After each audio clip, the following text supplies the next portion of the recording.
Hi, I'm Rita Wilkins, also known as the Downsizing Designer. So I'm glad to see you again this week for my weekly 5 in 5 series where I share 5 quick tips in just 5 minutes on living a simpler life and also minimalism.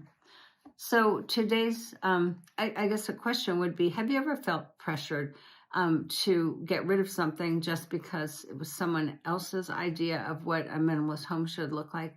Maybe you like having your extra books or you enjoy the sentimental items, but you feel like you should declutter more. So today I'm going to help you rethink decluttering because minimalism isn't about getting rid of stuff. It's about making intentional choices. So my first tip is decluttering should align with what you value. So it's easy to feel like minimalism means owning as little as possible. You might see influencers on TV or on the internet with near empty homes and stark white, very minimalist looking homes. And you think, I'm not living like that. What do I need to get rid of more? But if getting rid of something makes you anxious, it might not be the right choice for you.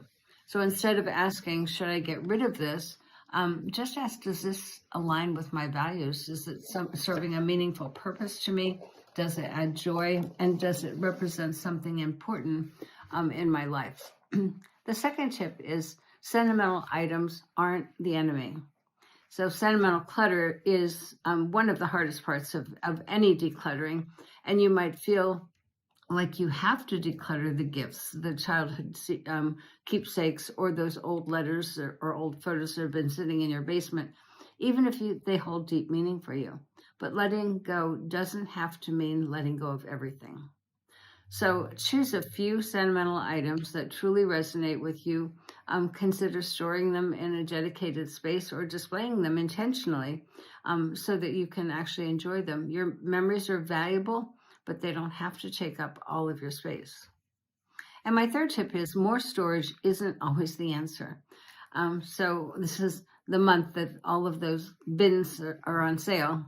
So you might have gotten caught up in some of that. So when things start to feel overwhelming, the first instinct is to go out and buy more storage solutions, the bins, the shelves, the organizers. But sometimes more storage just means hiding clutter rather than addressing it. It might look pretty, but it's not really addressing the clutter problem. So before buying new storage containers and storage solutions, see if you can let go of things first. The best organization method is owning less, make space before storing more. And my fourth tip is you can keep the extras if they serve you. So many minimalists talk about only keeping one of everything, but that might not work for you. Maybe you love hosting and you need extra plates or, you cycle through multiple cozy sweaters for the winter. Letting go of things to just fit a rule can be frustrating and it's really disingenuous.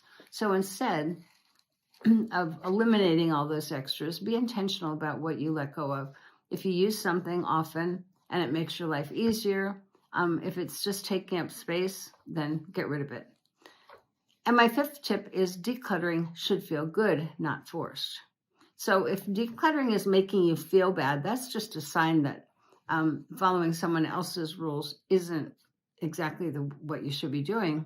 Just make up your own rules. Decluttering should feel like a relief, not like a punishment. So if you follow that lighter, freer rule, if letting go of something makes you feel lighter, makes you feel freer, you're on the right track. So if it fills you up with regret, keep and revisit that later. So minimalism should feel empowering, not stressful. So there you have it. Those are my 5 quick tips for this week about rethinking decluttering. It's not just about getting rid of things for the sake of it. It's about keeping what matters. So if this helped, please like, subscribe, and share.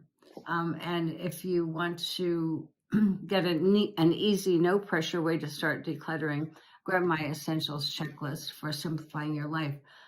That makes decluttering so much easier. So I'll see you next week. And until then, keep it simple and do it your way.